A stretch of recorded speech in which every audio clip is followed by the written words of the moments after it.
One of the single biggest improvements that you can make in your overall finances is to properly manage your debt. Look, debt can be a valuable financial tool when used responsibly. Keyword in that sentence is responsibly using it, because the reality is if debt becomes unmanaged or misused, it can very quickly lead to financial stress, to missed payments, and damaged credit scores. That's why Chapter 5 of our book, Next Gen Dollars and Cents, really details the types of debt that you might encounter, along with some successful strategies to get rid of that debt in the first place. So what are the more common types of debt? Well, our book lists 6 of the more common types of debt. The first one, of course, is credit card debt.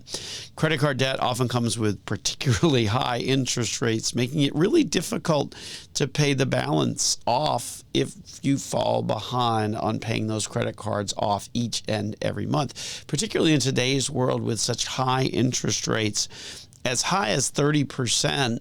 As you might imagine, once you fall behind, if the interest rate is 30%, it's really hard to find any kind of improvement and being able to get ahead of getting those credit cards paid off. A second one obviously has become more popular over the years, particularly with the rising costs of colleges, and that, of course, is student loans. That type of debt specifically geared to cover educational expenses, and it can come from a variety of government or private lenders with a host of different repayment terms and interest rates. The key thing here is to really understand what you have for those student loans in terms of rate and terms and repayments.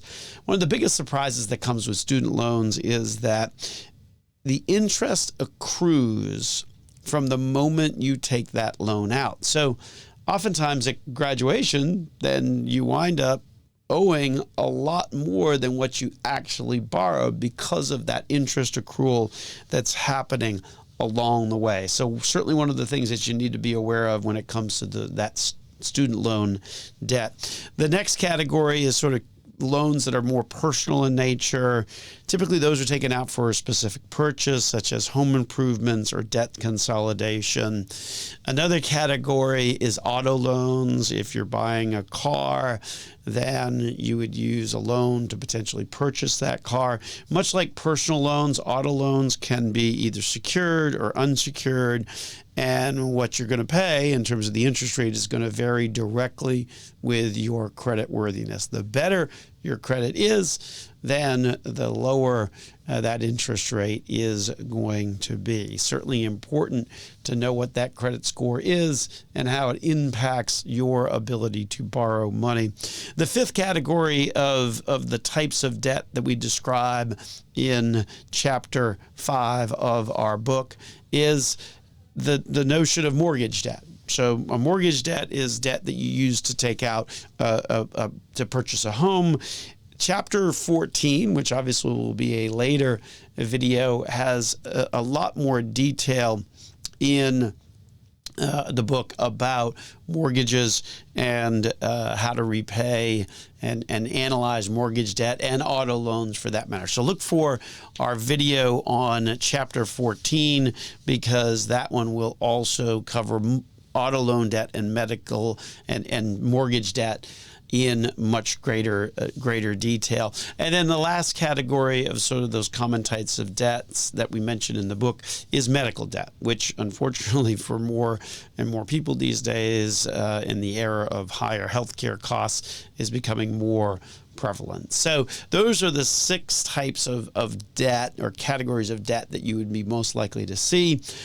So what then are some debt payoff strategies to responsibly, keyword responsibly, manage your debt? Well, Chapter 5 of our book, Next Gen Dollars and Cents, provides 5 different strategies to do just that. So the first one is referred to as the Snowball method. That's a strategy where you focus on paying off the smallest debt first, And when that's paid off, then you take the money that you were putting towards that payment and put it towards the next smallest debt in terms of the amount owed. So that's the snowball method. Another method is sort of the avalanche method, whereby it focuses on paying off the debt with the highest interest rate first, and then moving to the next one with the next highest interest rate first. That approach is our sort of preferred approach, because if you think of it and you're getting rid of the highest interest rate debt first, ultimately over time, then you're going to wind up actually paying out less by getting rid of the higher interest rate debt first. So the avalanche method is sort of our preference among all these various debt strategies. Another debt strategy is the notion of doing balance transfers. So that involves transferring debt from high interest credit cards to other credit cards offering a lower interest rate. This approach got to be managed pretty closely, because any balance remaining after the special low rate ends will incur a much higher interest rate. So certainly got to be careful of that one. The fourth type of debt strategy involves debt consolidation, where basically you take out a loan to pay off a variety of other debts. That allows you to focus on one monthly payment, perhaps even get a lower interest rate. And so debt consolidation can be an option, but certainly you need to be careful with that, because oftentimes the rate winds up being a little bit higher than what you might otherwise pay if you follow some of these other debt strategies. Or debt payoff strategies. And then lastly is the old-fashioned, one of the ways in which you can successfully create a strategy to pay off your debt is by increasing the top line, increasing the income, taking a side hustle or finding other ways to increase your income, provide you with extra money that you can then turn around to pay off your debt faster. The reality is, of course, that you want to avoid debt as much as possible. Sticking to the budget you made in our prior video on Chapter 4 of our book, Next Gen Dollars and Cents, is probably one of the best ways to be able to do that.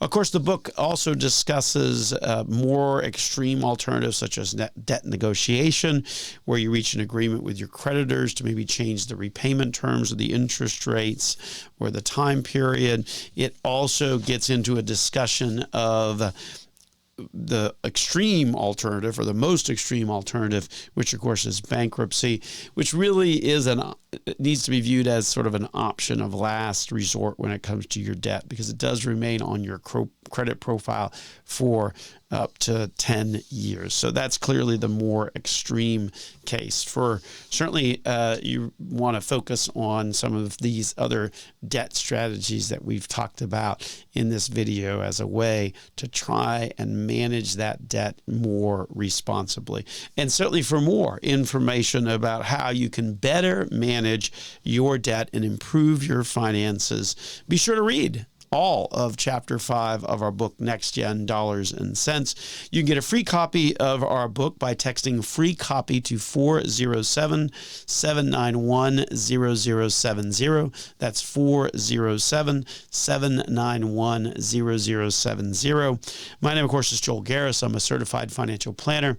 certified financial fiduciary at Nelson Financial Planning, and author of Next Gen Dollars and Cents. Thanks for watching this video.